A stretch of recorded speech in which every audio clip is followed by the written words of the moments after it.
What if the most terrifying monsters in history weren't hiding under your bed, but sitting in white lab coats, holding scalpels and pens, waiting for the perfect subject?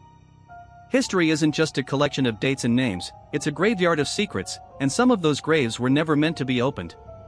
We're talking about the most brutal, calculated, and deeply unsettling experiments ever performed on human beings. These aren't just stories, they are documented atrocities that were systematically erased from our textbooks. Have you ever wondered how far science can go before it loses its soul? You're about to find out. But be warned, the truth is far heavier than the fiction you're used to. Let's start with one of the most chilling chapters of the 20th century, a place where the definition of humanity was discarded like trash. Think about the standard narrative of progress we are fed from childhood. We are taught that science is an upward climb, a noble pursuit of light and truth. But what they don't teach you in school is that the ladder of progress is often built on a foundation of bones. In the dark corners of the 20th century, the pursuit of knowledge became indistinguishable from pure, unadulterated sadism. The men who designed these experiments weren't outlaws or madmen operating in the shadows of society, they were highly respected academics, doctors, and military officers, funded by state budgets and shielded by the highest levels of government. They went to work every morning, kissed their families goodbye, and then spent their days systematically dismantling human lives in the name of the greater good. It is this chilling normality, this bureaucratic coldness, that makes these historical truths so difficult to stomach. Deep in the heart of occupied Manchuria, in a district called Pingfan near Harbin, there existed a place that maps dared not label. It was called Unit 731. Imagine a massive, sprawling facility that looked like a standard military compound, complete with administrative offices, dormitories, and even a library. But behind its heavily guarded gates, the laws of nature and the basic tenets of human decency were being systematically dismantled. The Japanese Imperial Army didn't just want to win a war, they wanted to master the art of biological annihilation, to harness the power of pestilence and turn it into a weapon of mass destruction. Under the direction of Lieutenant General Shiro Ishii, a brilliant but utterly ruthless medical officer, they took men, women, and children, people they called Maryuta, which translates to logs, and treated them with a level of detachment that is truly bone-chilling. To Ishii and his staff, these prisoners weren't human beings, they were merely biological data points, expendable materials for their research. They didn't see people, they saw containers of flesh and blood.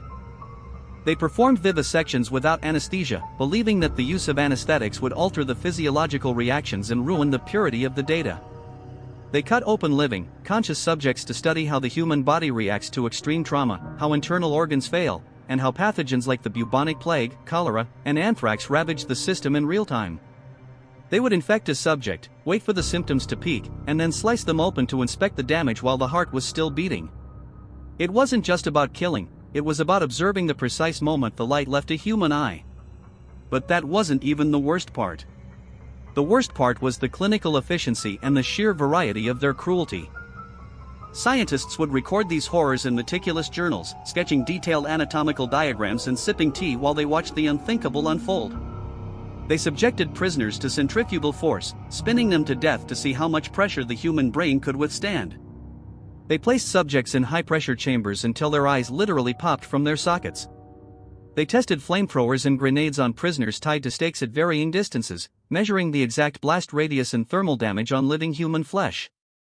They forced victims into freezing sub-zero temperatures, repeatedly pouring water on their limbs until they were frozen solid, then striking them with wooden clubs to hear the metallic ring of frozen flesh before testing different methods of rapid thawing.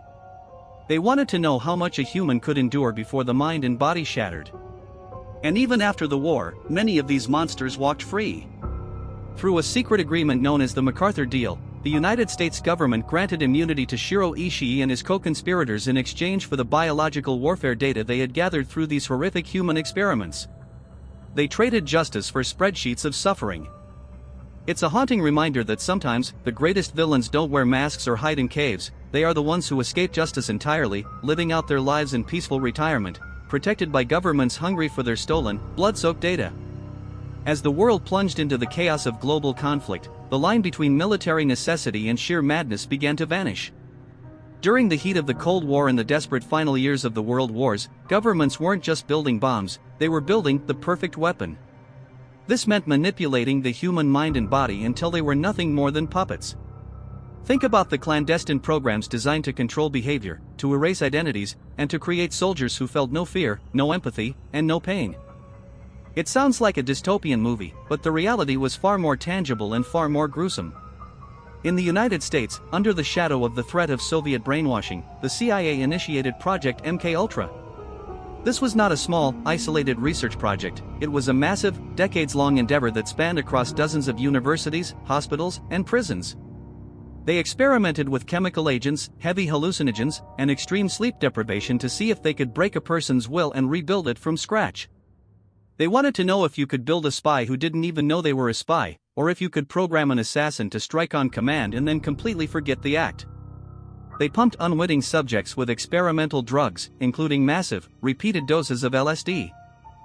In one notorious phase of the project, known as Operation Midnight Climax, the CIA set up safe houses in San Francisco and New York, using prostitutes to lure unsuspecting men into rooms where they were secretly drugged with LSD while agents watched behind one-way mirrors.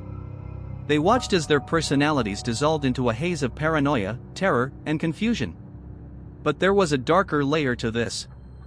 These programs weren't just targeting enemies or volunteers, they were often testing on their own citizens, on the most vulnerable, and on the completely unsuspecting. At the Edgewood Arsenal, thousands of American soldiers were exposed to chemical warfare agents, including sarin gas, VX, and mustard gas, to test protective gear and the limits of human exposure. The arrogance of these agencies was absolute. They believed they were gods playing with clay, and that the existential threat of communism justified any level of domestic terror. And the results? Often, they were catastrophic. Lives were ruined, minds were permanently fractured, and the truth was buried under layers of classified documents. Some subjects committed suicide, others spent their remaining days in psychiatric wards, and the government simply turned a blind eye. You have to ask yourself, if they were willing to do this to their own soldiers and citizens in the name of national security, what are they doing behind closed doors right now? The tension is palpable, but the rabbit hole goes even deeper. We have to look at how they broke the human psyche itself. When we talk about psychological testing, we often think of harmless surveys, inkblot tests, or mild stress tests designed to measure cognitive performance. But in the mid-20th century, the definition of psychological experimentation took a turn toward the demonic. Researchers were obsessed with the idea of de-patterning the human mind. They wanted to know if they could wipe a brain completely clean and rewrite it like a blank hard drive. The epicenter of this psychological nightmare was the Allen Memorial Institute in Montreal, Canada, led by Dr. D. Ewan Cameron. Cameron was no back-alley charlatan, he was a highly respected psychiatrist, a member of the Nuremberg Tribunal, and the president of the American Psychiatric Association. Yet, under the funding of the CIA's MKUltra program, he subjected his patients, people who came to him seeking help for mild depression, anxiety, or postpartum issues, to a process he called psychic driving. This involved playing repetitive, looping messages into the ears of heavily sedated subjects for days, weeks, or even months on end. Patients were kept in drug-induced comas for up to 86 days at a time. To break their minds, Cameron used massive doses of electroconvulsive therapy, administering shocks that were up to 40 times more powerful than the standard medical limit, and repeating them multiple times a day. It was a systematic, brutal effort to turn a human being into a blank slate, a tabula rasa. They weren't looking for healing or therapy, they were looking for total, absolute control over the human cognitive architecture. The psychological agony of these prisoners of science is impossible to truly grasp. Imagine losing your identity, your memories, your ability to speak, or even the knowledge of how to use a fork, all while trapped in a cold, sterile room, listening to a recorded voice whisper the same phrase 500,000 times. These experiments weren't just failures, they were crimes against the very essence of what it means to be human. Many of these victims never recovered, spending the rest of their lives in a state of permanent dissociation, unable to recognize their own children or remember their own names. And the scientists? They didn't express remorse. They just moved on to the next subject, writing academic papers that masked the horror in sterile, clinical language, fueled by a terrifying curiosity that ignored the screams of the broken. It leaves us with a haunting question: is our personality, our very soul, just a fragile construct of memories and synapses that can be easily dismantled by the right frequency, the right current, or the right dose of a drug? It's a terrifying thought, one that keeps historians and ethicists awake at night. But how did they keep this hidden for so long? The answer is as dark as the experiments themselves. How do you hide the systematic torture and exploitation of thousands of people? You don't do it with locked doors and armed guards alone, you bury the truth in bureaucracy.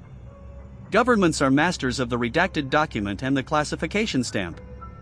They use the veil of national security to hide the most heinous acts of the 20th century, transforming human suffering into classified files that are shielded from the public eye.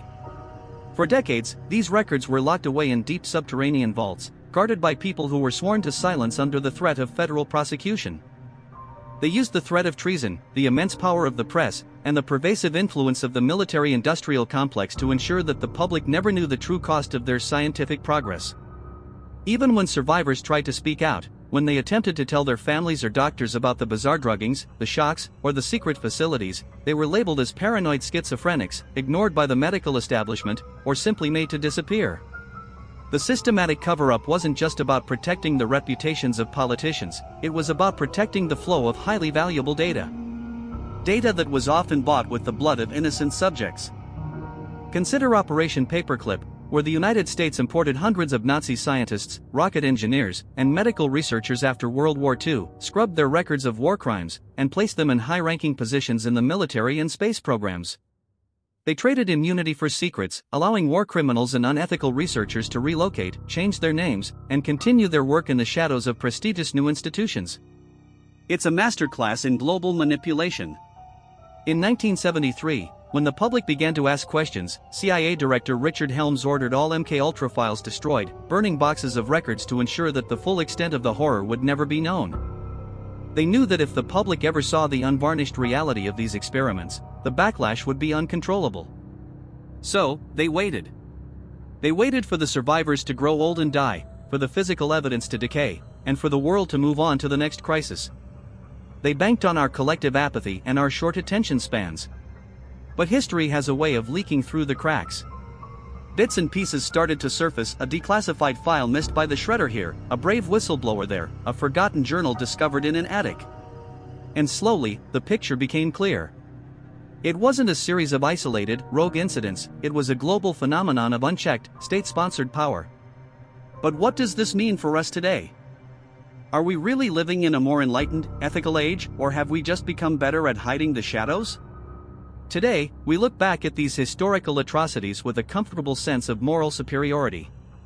We tell ourselves that we have ethics boards, the Nuremberg Code, international treaties, and human rights oversight. We believe that science is now regulated, transparent, and humane, and that such horrors could never happen in our modern world. But is that true, or is it just a comforting lie we tell ourselves to sleep at night? Or have we just moved the experiments from the physical realm to the digital one? Today, the experiments are often psychological, behavioral, and data-driven, occurring on a scale that the researchers of the mid-20th century could only dream of. We are all unwitting subjects in a massive, real-time experiment involving social media algorithms, persuasive technology, and the subtle manipulation of our desires, fears, and political beliefs. While we aren't being physically vivisected in a damp, concrete basement in Manchuria, our minds are being mapped, analyzed, and targeted in ways that would make the psychological researchers of the past envious. The impact of these historical discoveries is a stark, flashing warning: knowledge without empathy is a lethal weapon. The legacy of these cruel experiments is etched into the very foundation of our modern bioethics, a constant, painful reminder of the price of unchecked curiosity and state power. We are forced to ask ourselves, how much of our privacy, our autonomy, and our fundamental humanity are we willing to trade for the next technological breakthrough, the next convenience, or the next promise of national security? The darkness of the past isn't just a lesson to be memorized, it's a mirror reflecting the potential for cruelty that still exists within the structures of unchecked power. We must remain vigilant, because the urge to control, to experiment, and to dominate is never truly gone. It doesn't disappear, it just adapts, waiting for the right opportunity, the right crisis, or the right technological tool to emerge from the shadows again. The stories we've uncovered today are just the tip of the iceberg, the fragments of a history that was almost lost to time.